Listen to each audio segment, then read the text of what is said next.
Hello, I'm Richard Lowe, and this is Leaders and Their Stories podcast. I'm the writing king and ghostwriting guru, and today we're going to talk about leadership with Urmi.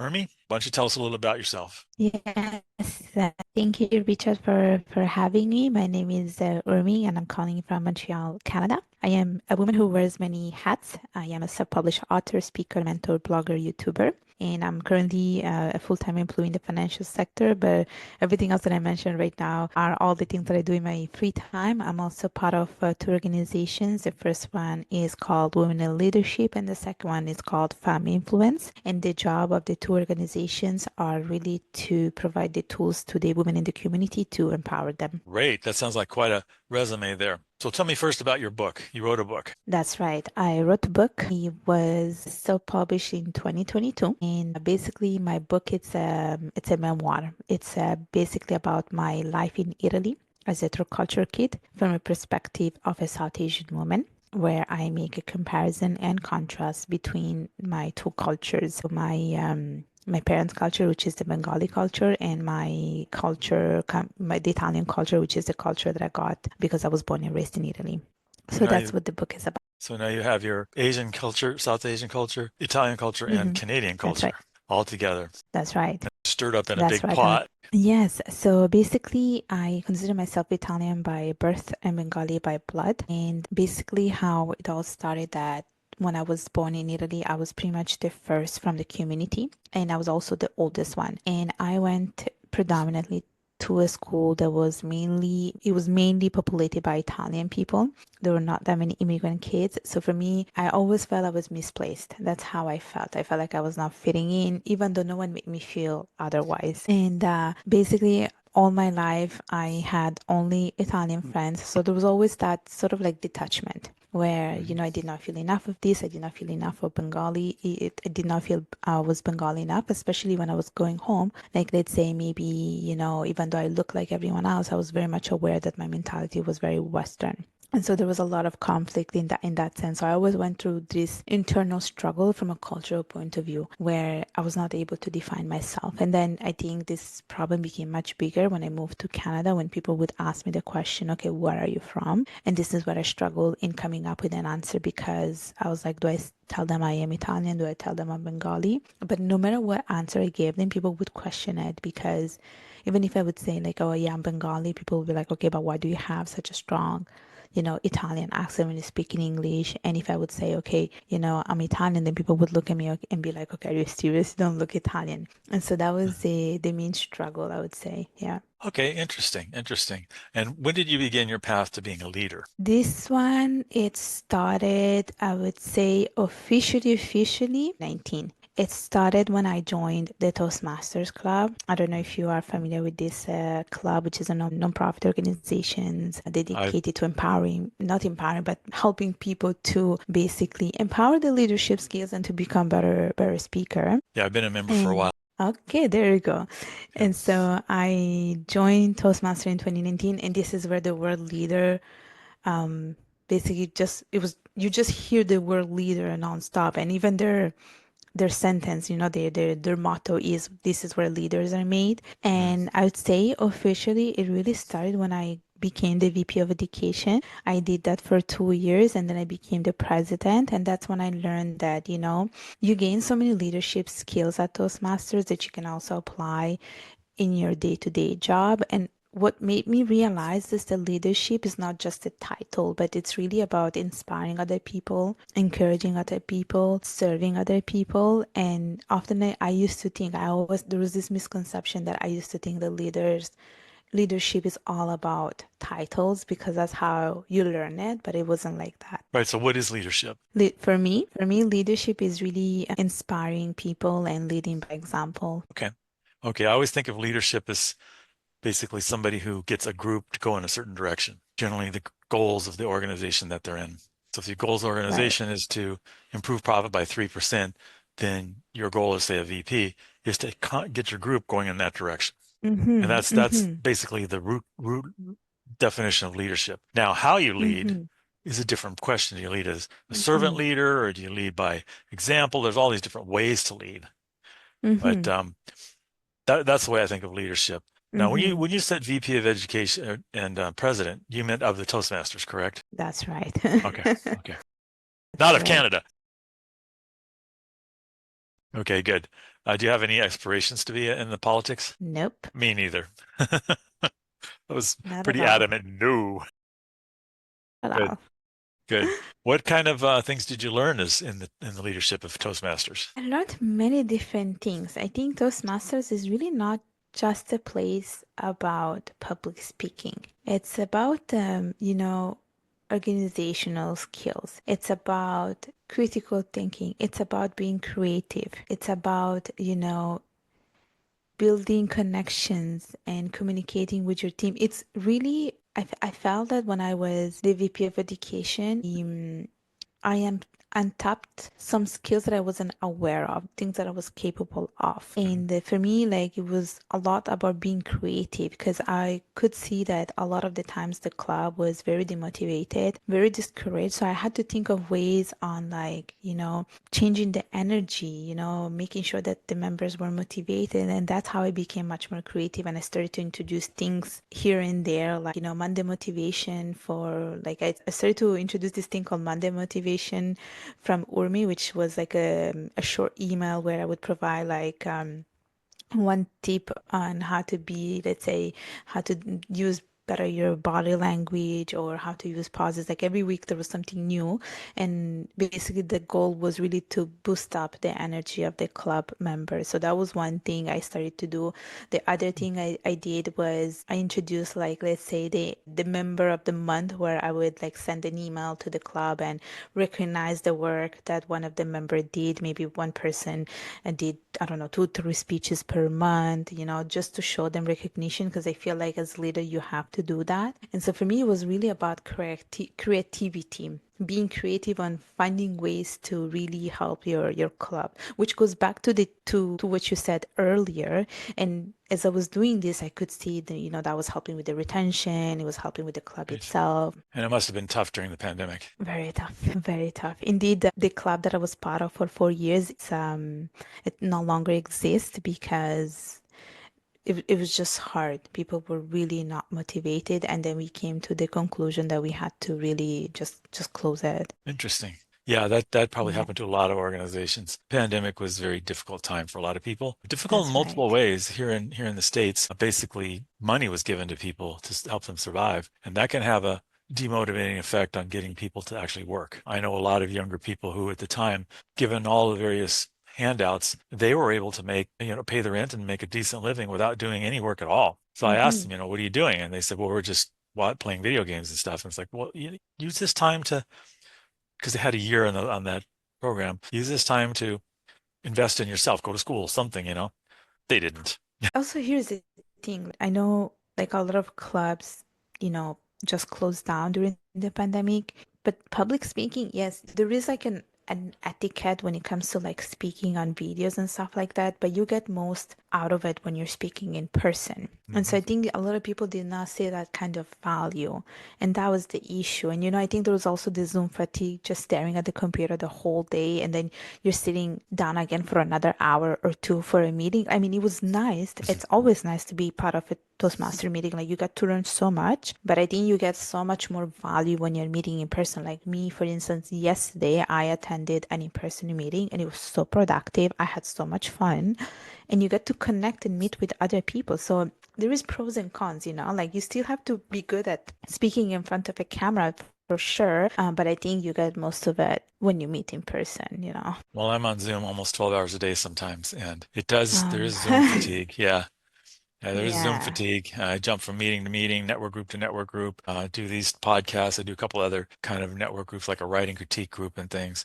But I tend to be an introvert. So doing it from my house Um, is fine with me. Extroverted people, they want to get out with people. Introverted people are, oh God, I got to go out with people. That's it. That's it. That's it. But that's it. Like, so because I'm an extrovert, I like to be more like in person around people, connect with people. So I prefer that way. I mean, I think that Zoom is okay. It's just you have to find the right fit, I would say. Yeah. Yeah. And it does have this Zoom fatigue, headaches. When you're writing, you have this fixed stare to the screen, and that tends to hypnotize you. So When you're writing, it tends to produce writer's block. So you'll be writing and typing and typing and typing, and then you'll find you can't do anything. One reason is you've been staring at the screen too long. How do you fix that? Take a walk. It's real simple, but you have to recognize it first. hmm Right, exactly. Or you can do, let's say, I don't know, 10 minutes of yoga meditation, Right, just for the sake of disconnecting from the screen. Yes. right, right. Yes, I go play with the cat sometimes. I got a cat. So there you go. Those are the Well, she's demanding, like, any woman, right? No, and or man. She's very demanding. Give me attention, give me attention. Hey. And then she'll knock something over just to get yeah, my attention yeah. and break it. And she's like, see, I told you, give me attention. Yeah. Yeah, that's just the way it is in the world, I guess. Yeah, leading from behind a Zoom screen is an interesting thing. I'm a member of several groups, and trying to lead them remotely can be challenging. You're not there with the person. You're not there to hover over them and give them advice and stuff. You're there more as like a ghost almost. And it doesn't help, especially when you're leading from a Zoom screen, if the person that you're trying to lead, or let's say you have a group of people, they don't have their camera on and you're not quite sure what they're doing. And you're not quite sure, even if they have the camera on you, you're not quite sure if they're following. It's much harder. It's so much harder. We're Yep. not like as humans, we're not meant to just have Zoom calls with no connections. It's the truth. Imagine cave women and cavemen sitting in front of a Zoom screen trying to communicate with the tribe next door.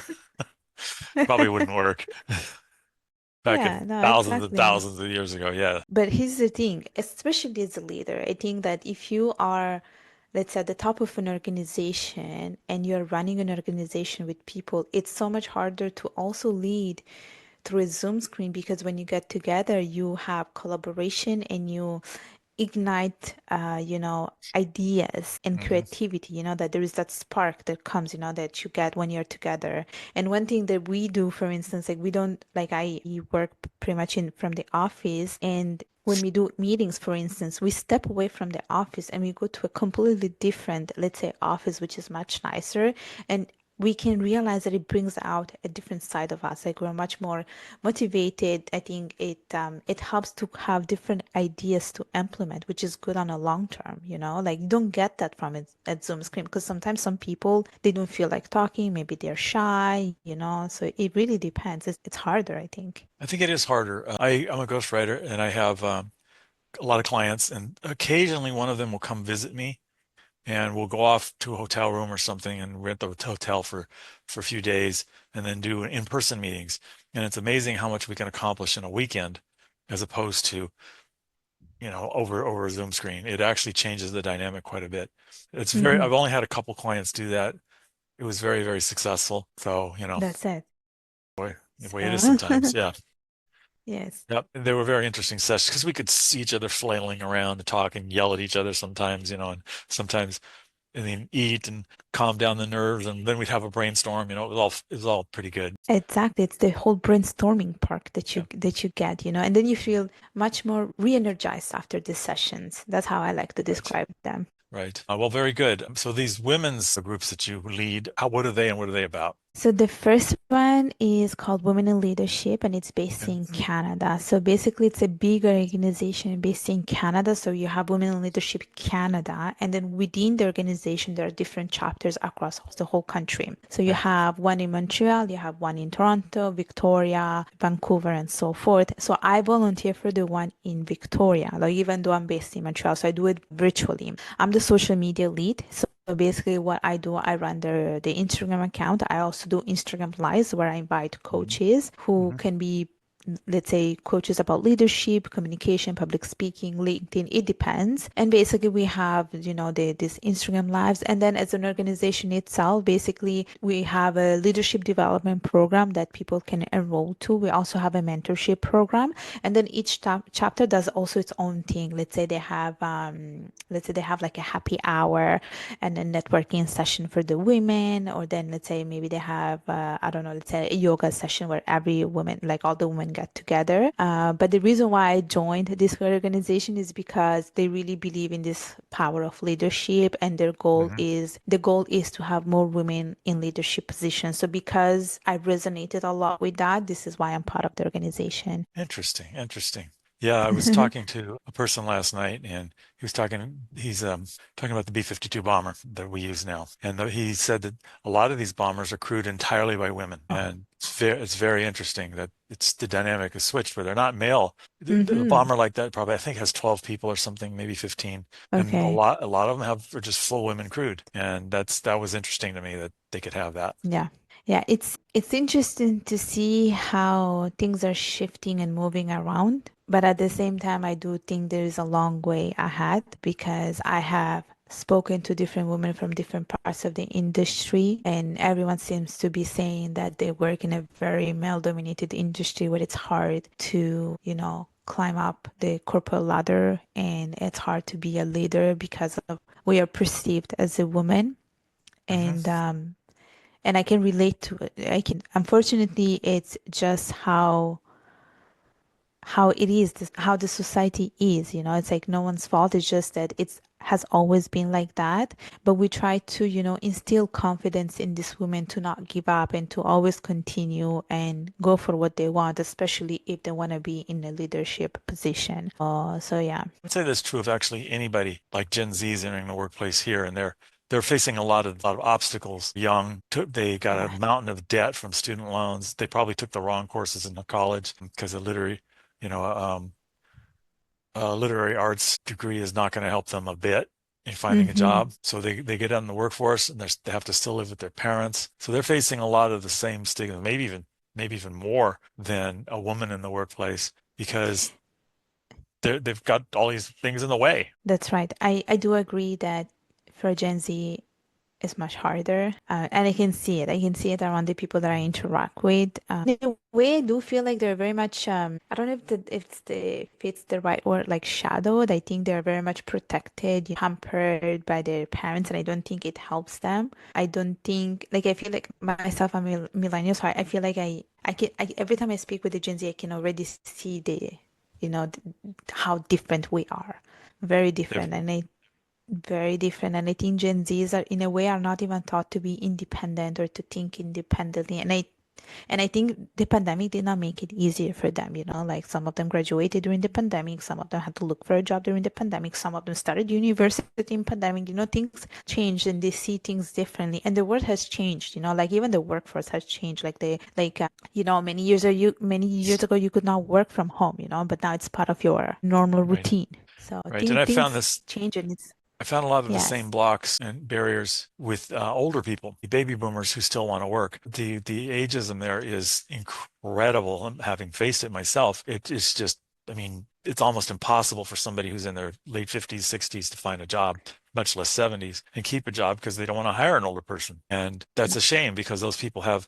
Do you know what the number one language that things are written in the world in the United States, at least maybe Canada? The number one computing language in the United States, COBOL. What is it? COBOL.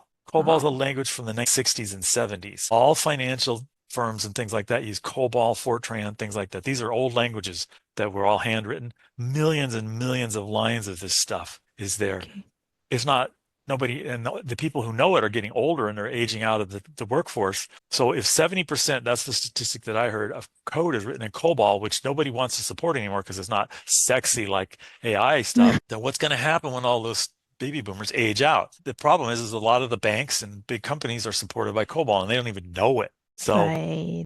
if you really want to get a job in the computer world, think about getting some courses in COBOL and then go and support that old code and make some money. Of course, it's not going to be as glamorous as working with AI and all the new tools, but there's definitely going to be jobs there, if not already. Yeah, Yeah. I mean, ageism, young or old, is one of the most insidious things of all. People just, it's invisible because you don't have to, you can just reject somebody and it's not obvious that they're being rejected because they're older or younger. Yeah. But even this, you touched upon artificial intelligence, that too, it's a threat for many industry, but it could be an ally for other industry. And, like there's always this fear that what if it takes it away, What if like artificial intelligence takes away our jobs? But I think we just have to be able to use it properly for our own advantage, and for the advantage of an organization, and not to see it really so much of a bad thing if you use it in the proper way. If you think of it as a digital assistant instead of as a replacement or like That's as a right. writer, It's not going to write books for me. What it's going to do That's is help right. me organize those books and review them and do all of the tasks that I would give to virtual assistants. Now, virtual assistants might have a problem keeping a job because all of their stuff is pretty much rote work. So Yeah, AI that's can do right. most. Um, Exactly. I mean, you speak about writing, right? Like I have a YouTube channel and I ask artificial intelligence write me a description or give me a caption for an Instagram, yep. post. There is only so much that it can do, and you have to give it also the proper instructions because if you don't give it the proper instruction, you're gonna get the wrong outcome. It's that concept of like garbage in, garbage out. Because I noticed that it does some mistakes. It does mistakes, Well, and it says also. not only does it make mistakes, and it makes a lot of them, they're called hallucinations. It also lies to you and it also plagiarizes. So you have to be careful when you write Yeah, something with AI. Is it unique? Is it real? Is it hallucinating? I mean, it introduces a lot of problems that you won't have to face if you just write it yourself. yeah, yeah. Well, we've been going for about 30 minutes, and that sounds like a good time. How would you sum up your thoughts in a couple of sentences? Our conversation. Yeah, anything you want. If I have to use one word, I would definitely say it was very insightful and very conversational. And why I'm saying conversational, it's because often a lot of these conversation that I had, they were mainly like, okay, the host asking the question and the guest answering the question. The host was never really engaging in a conversation, but this really felt like it was a conversation we could have had over a coffee. That's exactly the format that I want is we're having just a conversation. Other people they'll be listening like lots of ears, but it's not so I hate the ones that are just question answer and they're obviously canned and the Yeah, marketing thing, they go through all the marketing speak and I don't want to know about their product. I can read that on the website. that's right. Well, it's been great to have you here. How can people get hold of you if they want to talk to you? So I have a LinkedIn profile. It's called Urmi Hossain. I have a YouTube channel called Urmi Hossain. If people want to find out the work that I do for women in leadership, they can just type women in leadership Victoria chapter on Google or on Instagram, and they can find out all the work that I do. And my book is available on Amazon. It's called Discovering Your Identity: A Rebirth from Interracial Struggle. And all of that will be in the description so you don't have to worry about spelling and stuff. Well, I'm Richard Lowe. This has been the Leaders in Their Stories podcast. Thank you for listening. I'm the ghostwriting guru and the writing king, and you can find me at thewritingking.com or ghostwriting.guru. Thank you for listening. Bye bye.